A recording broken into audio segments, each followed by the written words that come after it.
I learnt my politics in the Defence Department because I was, and not to be silly about this, I was a foot soldier in a bureaucratic war. It was a bureaucratic war between the Defence Department, between the Prime Minister's Department, between the Department of Foreign Affairs and Trade for supremacy on strategic and foreign policy setting.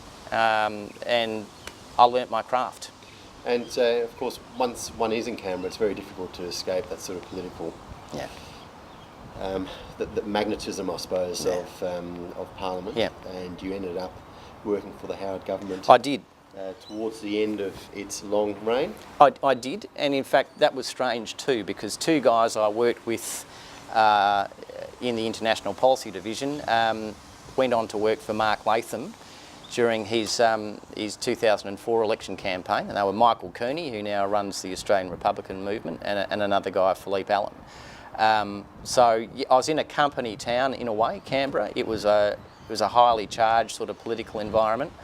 I was probably a bit of an outlier because my politics became increasingly conservative for my stay in Canberra, and I ended up actually moving back to Perth temporarily before I got a call from Amanda Vanstone one day, who asked me to join her team and be her border security advisor, and I really enjoyed that experience. Can I take you back to almost to your childhood? When was the first time that you remember having sort of political conversations, a political theme conversation around the family dinner table? Look, my family were largely apolitical.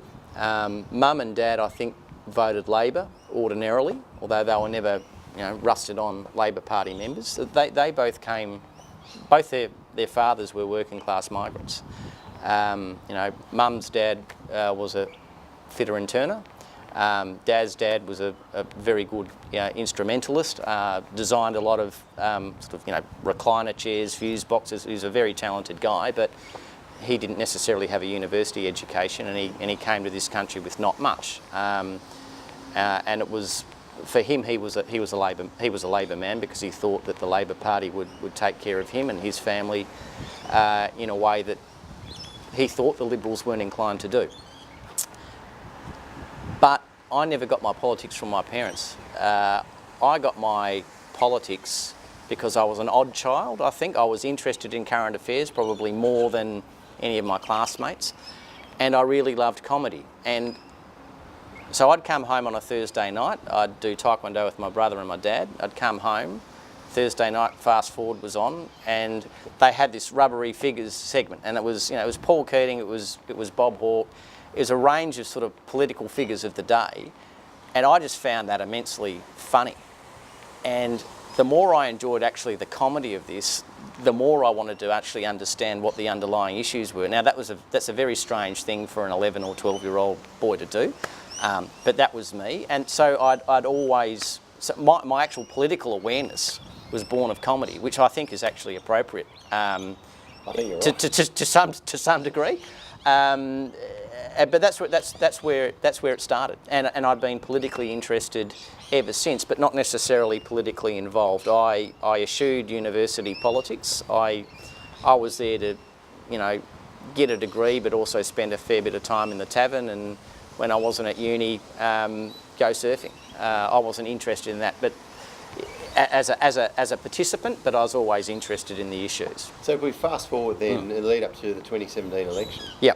What was your parents' reaction then when you said to them? Oh, look, I think there was a sense of inevitability about my life's trajectory that my parents knew about. Obviously, my wife did, and my friends. They could all see that's where I was heading in a way that even probably I wasn't aware of. And I had been a political staffer as well for about 5 or so years at a federal level and a state level, but by about 2011, I thought I'd want to carve out and do something different. But, I thought I was out and it dragged me back in.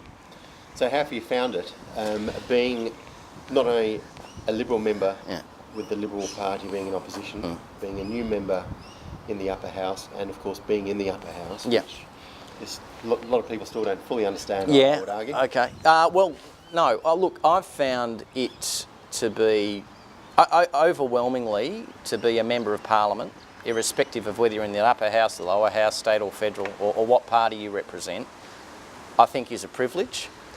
And I think you actually come to the realisation that there are people who are voted in. Someone's put their trust in that person.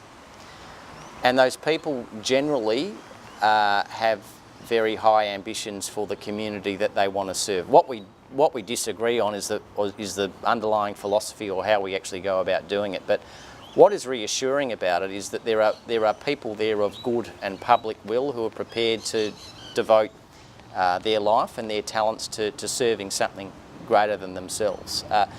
That's the privilege of being in the place. But there are other privileges too which come with being a Member of Parliament, and it's the diversity of the community that you see. And this is truly a wonderful, energetic and compassionate place too. And it doesn't matter whether it's guys running a men's shed or people engaged in family business. You meet this diversity of people, and that for me has been the real privilege, because I think I'm meeting a broader range of people, very different people in their own way, that I wouldn't have met otherwise if I'd just sort of continued on doing what I was doing. Is there camaraderie among the upper house members? There is to a degree. Very much on party lines. Look, I think there is a degree of camaraderie, I suppose. The upper house is a much maligned, misunderstood, but crucial, critical element of our state parliament. There are only 36 people there, and those 36 people are effectively charged with reviewing the quality of the legislation that government brings forward and actually improving it where it can. It's a house of review. And I actually think it's critically important too for regional and rural communities in this state who otherwise wouldn't have as much of a voice as they do.